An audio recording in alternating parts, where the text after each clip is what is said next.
og i bardean og sannløykan,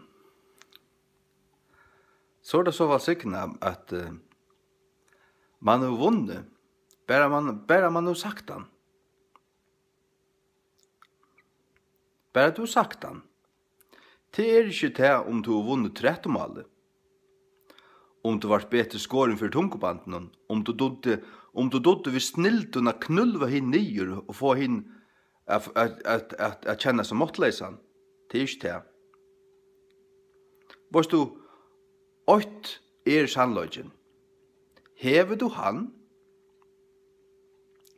så hever du vunnet, bare du sier han, og stendur vid det som du sier. Det var sikna. Så at jeg har vunnet kvart et 13 mål. Jeg har Guds røyne år, King James, stande vi til, og her steg vi til, og færre stande vi til. Og her både til hva stender her ui, og stande vi til, og færre omgang vi. Altså, jeg kunne jo alt, det har vi også gjort tumsmål. Nå stande jeg vidt det. Som det stender skriva, and having done all to stand. Efesus 6. Her var det gjort alt a standa. Ta du gjort alt. Og det ikke alltid et endalest strui, men ta du har gjort alt, så skal du standa, være standande. Standande vid det som du har gjort. Standande vid trunna. Så standande vid det som du gjort deg til det som standande fast og i trunne til det som Og som jeg sier,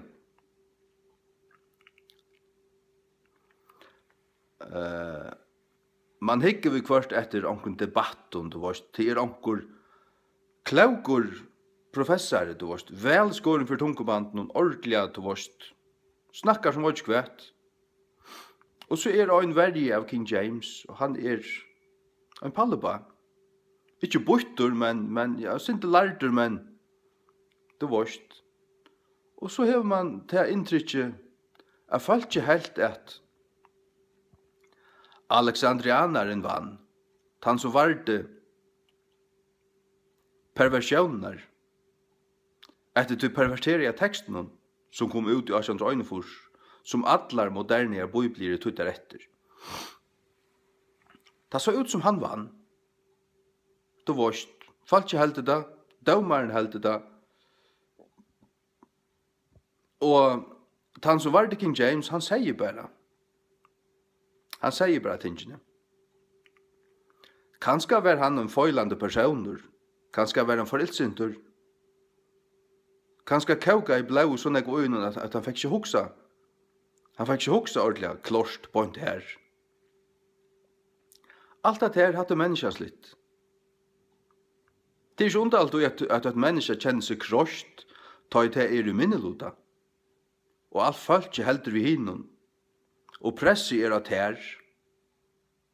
Sjalt daumeren mot der han skal.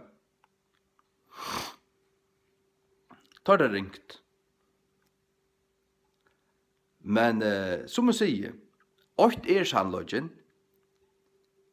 og sannløgjen han, at Ben Chaim, Gamla testamentet, Ben Chaim, og Textus Receptus, Theodor Besa, 1598, til Nudja testamentet, hovedsaklige. Så er noen foinposingar her som drar gjørst til King James, innenfor rymelighetsmørsk, foinnassesle, bare for et avstemme til høyla. Og så kommer han ut, dysh, etter hånd.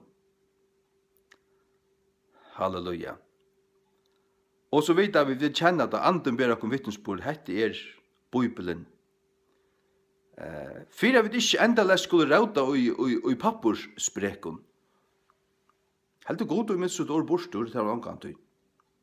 Når han valgte seg her, 4,5 menn under en flestum konti og tjei og her at foin pussa sitt år og djeva det ut og tungomale enda tøyarinnar. Halt inntil Jesus kommer atter og nekka vel at rett. Jeg spørs du med, så sier jeg tvørst og jøkken tusenare rydg. Alla vinn til endan, til Armageddon. Men, ja, stendur du, varst du det? Du kjenner det, varst det. Du hever òsne pregg fyrir du, og du setter deg fram bare ei mjugeliane. Eller ramliane, whatever. Du sier det bare. Og du bakkar ikke atter. Du størst vidt det. Så hever du vunnet. Du sannløgjen vinner. Jeg vil si folk ikke damer det. Jeg vil si det så ut som James White vann. Det kunne se så snar ut. Folk ikke helt det. Og han får smøyland ut, han går smøyland inn, han får smøyland ut. Satanist smøyl. Han smøyl ikke sust til det eneste vøyt. Du vet at det. Vid King James tryggvann, du vet at det. Jeg vet heva Bibelna. Vi heva sjálva Bibelna. Ja. Vi heva ikke en bok som innehelder Guds år. Vi heva en bok som Guds år. Her så himmel hvor måneder. Alexander Anarner, ånden av dommen. Jeg vil si hver versjon av sunne tekster tar heva. NIV, NASB, ESV, hvert, Anton New King James. Ånden av dem kan si at ånden av dem kan halde denne bok opp og si jeg har vi alt Guds år. Så sier Herren. Og så leser jeg opp og sier heter utan feil. Her er ikke diskutera, heter Guds år. Ånden av dem kan gjøre det. Det er alt oppe til revisjon og ja, enda leser revisjon. Du tar trygg ikke at det her var Guds år. Ta man vøyker. Men det er ikke bare trygg hva vi kjenner det, vi vet det. Og det er ikke alle ting som kunne pregvast, men det er ting som anden ber til vittnesbord om. Anden ber mer vittnesbord om det, så gjerne. 1991, at King James Biblian sjálvasta Biblian. Hon Biblian. Ja. Og det er sera glad for det. Og det stand vi, og det verger. Jeg vil si hvordan det ser ut. Amen. Og den falslære, ha? Og den falslære. Det kallar okkom falslærere. Skal jeg si at det er hver inn i Trygve? I Trygve til tvær bibelstrømmer. Ikke trutjer. Tar tås om den vestere teksten. Tar tås om den alexandriska, den bysantiska, og så tås det om den vestere. Til den som kom til Rom. Konstantin. Men allt ber av til bandet, ja, det ser alt ut som at Konstantin i 311 tog han ville gjøre seg bibler til sine kyrkjer, som akkurat skulle gjøres til kyrkjer der det var høyen tempel og æren. At han tog seg vi øyn som at Eusebius fra Caesarea, han skulle standa fyrir du. Og av hverens leie var han en sann kristin, eller var han en alexandrisk filosofer. Han var en alexandrisk filosofer. Han har sånne bond, sånne strengur ned til Alexandria. Han har skaffet seg en perversjon ur Alexandria, og han gjør det Konstantin halvtrus komplettar bibler etter alexandrisk minstri. Og han vestar, tog logist han vestar teksteren møyr av alexandrisk handritmen, enn hva han gjør tom bysantisk. Tog sier vid King James tryggvandet her, at det er tver bibler til. Det er bare den alexandriska og den antiokiska. Det er bare tver. Hovedsakelig at det var tve slå. Ja. Og så det her. Og hver av hesen kviler god. Hver god ui, og hver god ikke ui. God i bavun, det er jo sundur, ikke smavis. Ikke smavis, men størvis. Det er bare hver som vet vårt. Og god lovar, Jesus lovar, Matteus 24:35, og god lovar, god feir lovar i Salme 12:6-6, varvoida sånn i år om over for dess jatt. Så at god varvoida sitt år. Ja, hver hever han gjørsta? Hever han gjørsta nere i Alexandria, eller hever han gjørsta i Antioquia og i Byzantium? Hever han gjørsta her til den samme Bibelen? Hvert var Guds verk?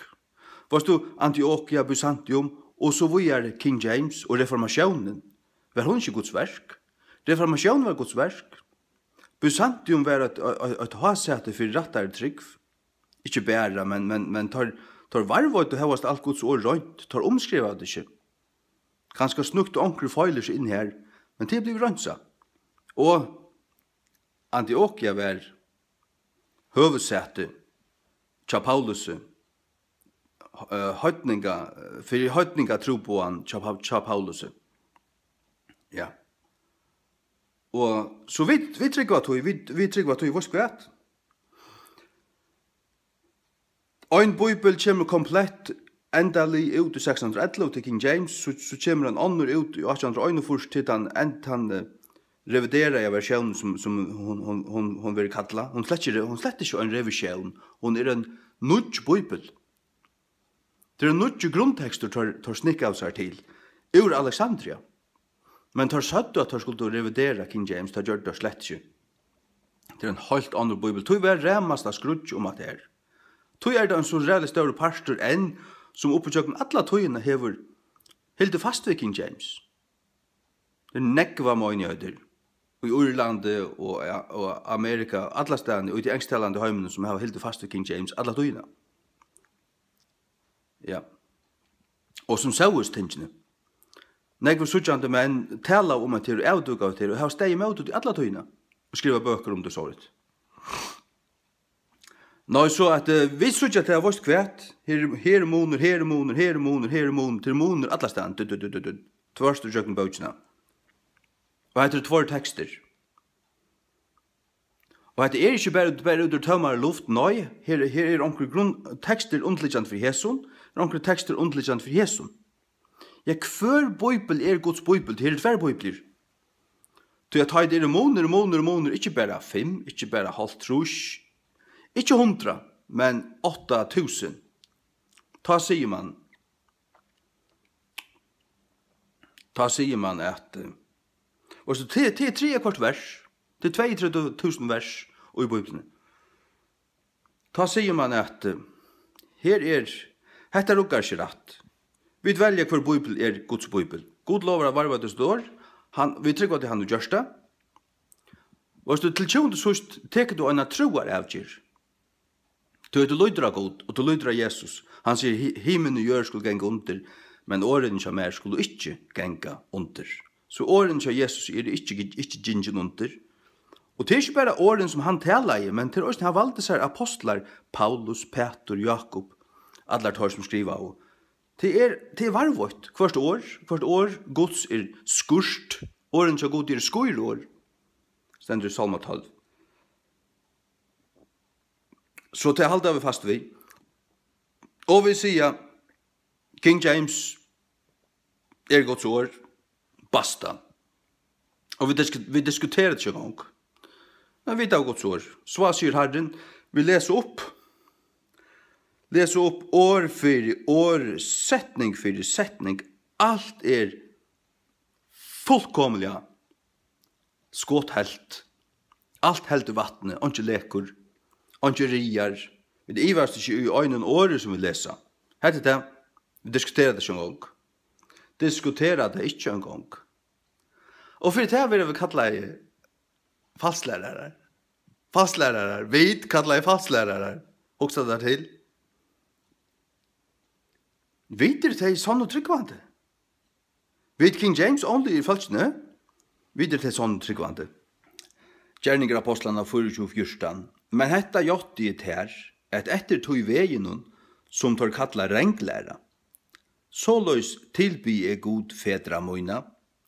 Tryggvande i öllun lutun som skriva i lovene og i profeten. Etter tog vegen som tar kalla renklæra. Kvært, var det en renklæra? Men det var det ikke. Kvært, tror han ikke öllun? Lærte han ikke forkjærst? Han lærte så fullkomlig rett. Han var Guds utvalgte apostel, som Jesus kallet i. Og Ananias la i hender av han, og han fikk alle i andan. Og Gud brukte han til å skrive 2 tringar av Nya testamentet. Halleluja. Men det kallet det renklæra, det som han lærte. Men han tror öllun som stod skriva, og det kallet det renklæra. Og det kallet det okkur renklærar fyrir at her var retta trygg. Til det er blinda i sjolve. Det er ikke trunna. Det er ikke det trunna som vi tar. Det er trygg vi ikke tog at det er en avfeilbærande bibli og isen i hånd, som de kunne lese ui og fylla sitt hjärsta vi og fylltja. Men det var vidt. Fullkomlig just nu. 100%. Så har vi vunnet bei åren, og i mejan, og attan og debattene. Eller om vi slett ikke debatterer neka. Om vi bare slå kaldt vatten, blå vi bare sier lagga av, altså. Vi tar vunnet lukka av, alla tøyna. Virkelig er døyligt. Dupp. Og jeg mer. Gjerningar apostlarna 15:35. 15:35. Gjerningar apostlarna 15:35. Paulus, Øysni og Barnabas hildu affram i Antiochio. Fralærande og prætikande år Herrans, vi mongon øren Øysni. Fralærande og prætikande år Herrans i Antiochio. Ja. Her fyrir tvåst, holdt anna år, kom der attor, tar gjerra negve av at læra Guds år her. Paulus var omgant i Alexandria, omgant i. Paulus gjorde trudja missionsferir, han kom attor til Antiochia hverja fyr, og sender ut fra Antiochia. Tellet og hender han her, bau fyrir honom. Ja. Så de kopiene de har haft her, og den kyrkjan som er her, hun er vært en trygg, vel opplærd sånn kyrkja. Ja. Men så er det til at nekve av som tenker noen er varvøyt kanskje av mannamunne, og til skriva jeg kyrkjo søvur du vorst, men alt det som Rom gjør ut, det vil skriva fra torra sjånar vinkle. Og til alt brøtt og pervertera. Tar sier ikke satt. Tar tåsa sånn som tar vilja fremja katolisismena. Og alt som tar av åkt og vunnet og eti opp til å være falsklæra. Men det er ikke så. Det er ikke så. Teologene i Rom tar Luther ordentligane breide ut og begynner å skrive, tar skjøtt til at heter han ikke annet enn han den gamla falsklæreren til valdenseren. Sørst du? Og en gruppa som tar det forfylt i 1500 år. Men tar kjente det. Ta i den sanna tryggven kom fram og i reformasjonene. Ta kjente tar til at jeg heter bare den valdensiska tryggven. Men det var akkurat hva det var. Det valdenserne hadde haft en sanna trygg, og henne fann Luther og i skriftene. Men av øyn hatt hadde valdenserne vært et høylagt så, oppsøkken alle de mørke togene, myøltene, the dark ages, som man kallar, og enskund. Og tog hadde vært bærere av Guds røyne året og av sannløkene.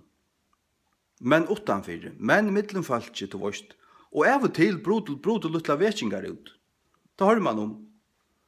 Og i 1100-tallet breit vetjing ut Sur-Frankarøyke og Sveis og Erastane.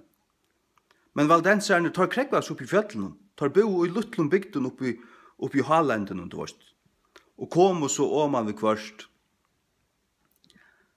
Og dolde Guds år, dolde evangeliet til vårt, men hemmeligjane til vårt, fører så steater. Og av og til brot og vetjingar ut. Ja. Til. Halleluja.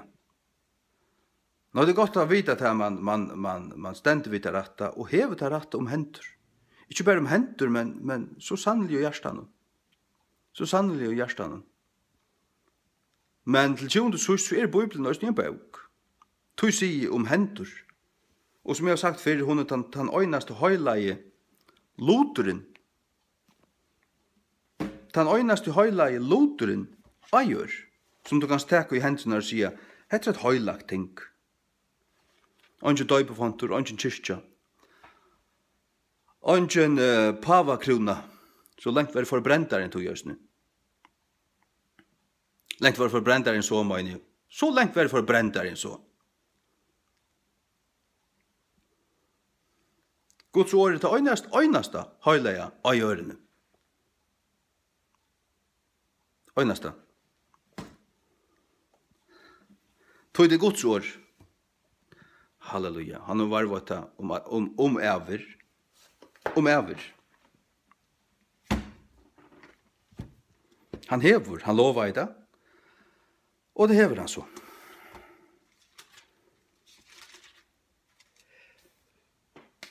Salmur 12, 6-8. The words of the Lord are pure words.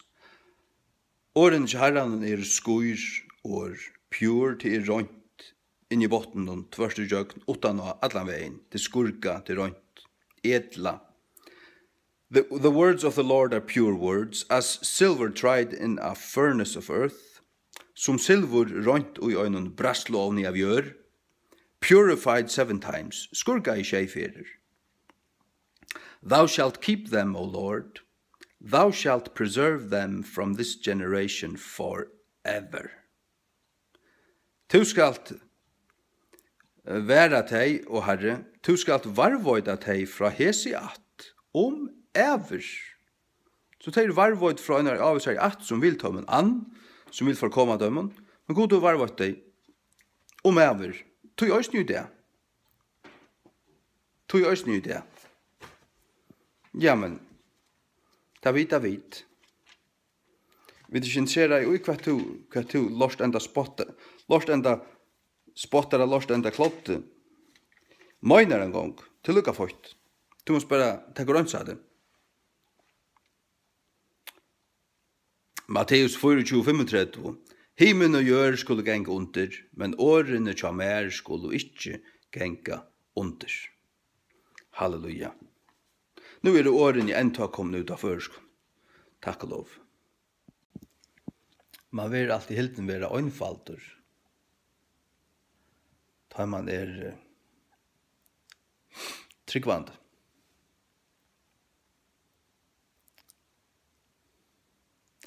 Hva nytta til her at tryggva at god gav uiblåst from han rid, hvis han ikke varvått deg? Og hvis han hever varvått deg, hver tekster det? Det finnes minst 30 hebraiske tekster, og det finnes 24 grisker forskjellige tekster. Hver er det om det? Hva har han varvått? Han har ikke varvått atler. Ta det måneder da, så har vi ikke bare i teksten rett. Så tog har man bruk for å komme her til at man sier at man djevist at diskutera det. Man tog ikke toast om at han var. Man sier hette til. Og hva nytta til om det er av griskon og hebraiskon? Sjåan det er det av griskon og hebraiskon. Men hva nytta til mer Og ter, som ikke du har grikst og hebreist, og ikke at la kunne fra lære det. Det nytter dere ikke.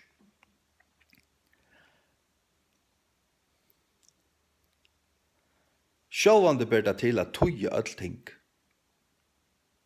Det var det jeg ber til. Jeg har bodd 5 år i Hetlandet, 6 år i Oslandet.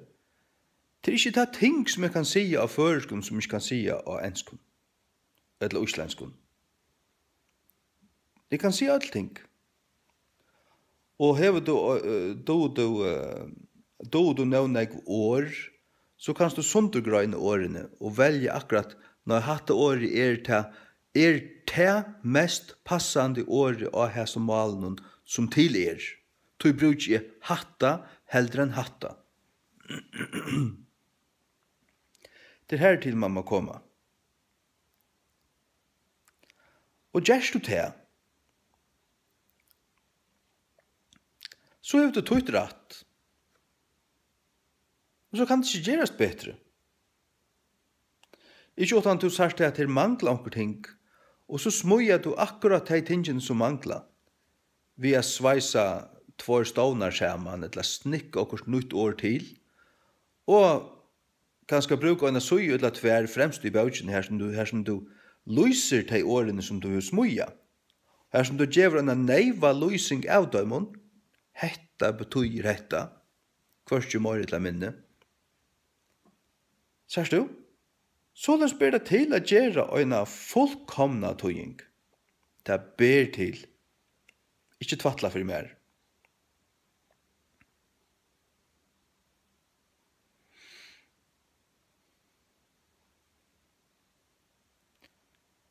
Ja. Boja mer.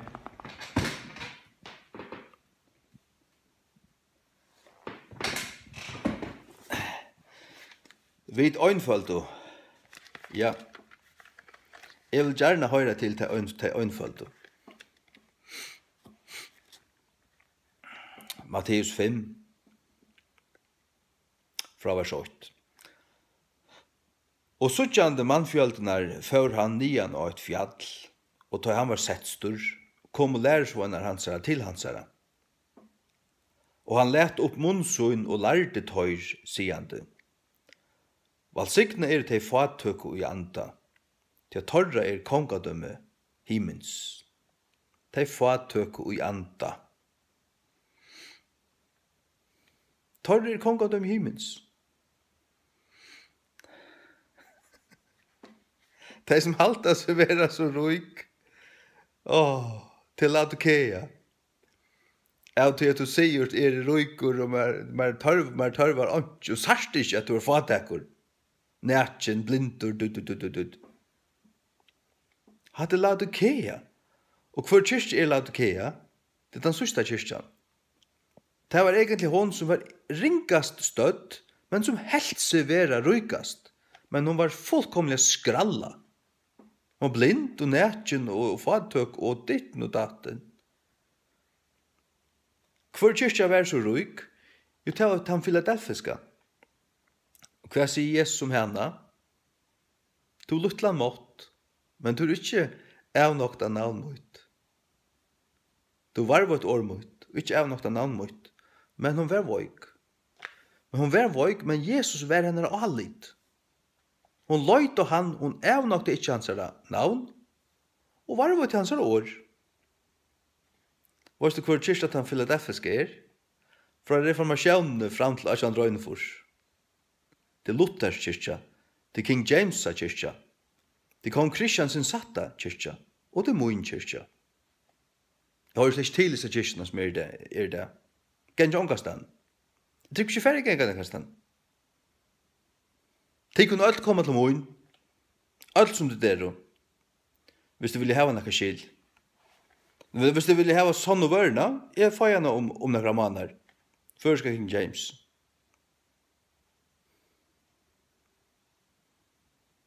La meg bare være hilna være underlig hans vekan, eller ikke kjøp etter det. Valsikne de fattøku i anda, til at torre kongadøm i himmels.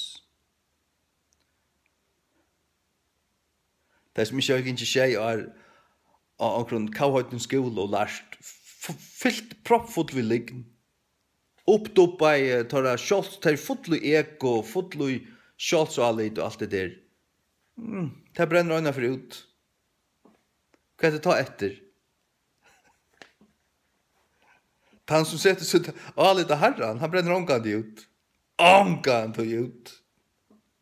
Punna knut. Valsikne er det i syrja til at de skulle være ukka. Halleluja. Ja, jeg ser det i jar. Så er det han danset og kjenner jar. Det er jo mann av kvart morgen og kvalt. Så fikk jeg mann av kvart, det var akkurat til morgen. Om det som ser det.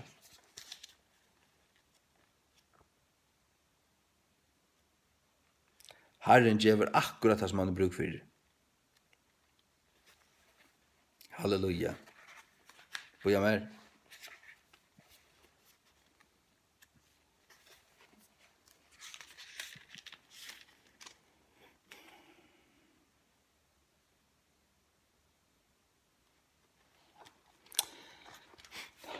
Sødna Korint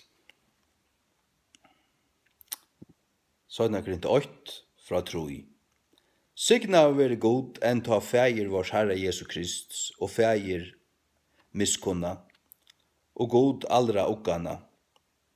Og hver oss uggar i allare trongslovare at vær med om vera fører for at ugga tøyr som i nekrar trongt. Vi tar i uggan hver vi vær sjálfur ver ugga i av gode. Til at ein så loingar Krists rujeligar ui okkon, så løs trost okkara òsne rujelig vi Kristi.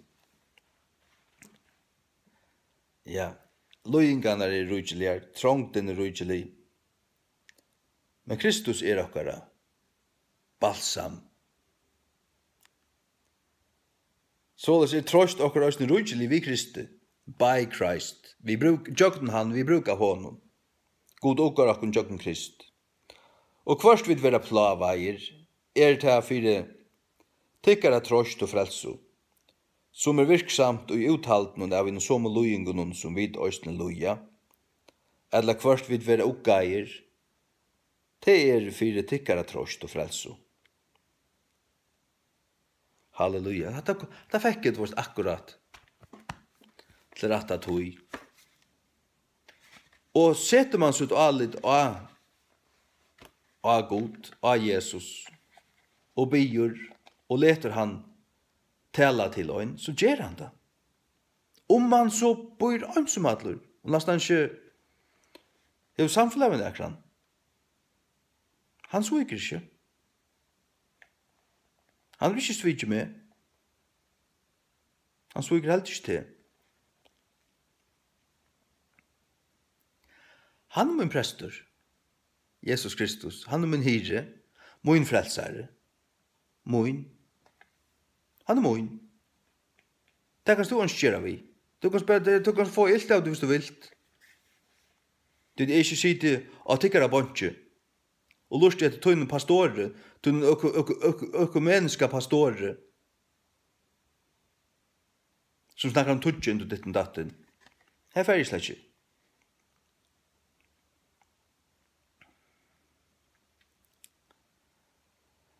Atter til Matteus 5, fra vers 5. Valsigne er tei eimjugo, til at tei skulle arva gjørena.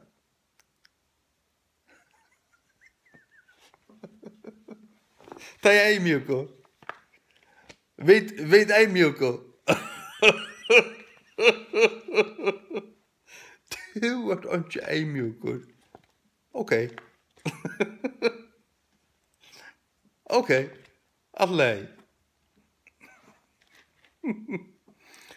Valsigne er tei i hunger og tyst etter rattvise, til tei skulle være metta. Takk og lov. Valsigne er tei miskunns homo, til tøymon skal lutast miskunn. Valsigne er tei røynu i hjersta, til tei skulle sutja god. Valsigne er tei i få fri og le, til de skulle være kattla bøten gods. Valsigne er teg å være ætsøkt for rattvise søk, til torre er kongadøm i himmens. Valsigne er tid tøy menn skulle utskjelda tikkun, og ætsøkja tikkun, og skulle si alt slag av ilskap i møte tikkum falsliga. Alt slag av ilskap i møte tikkum falsliga, ja, for moina søk. Fegnest og veri overhåndsklea, til mykje er endurgjalt tikkara i himne. Det så løy søkt og tøyre at profeten som var undan tikk. Halleluja.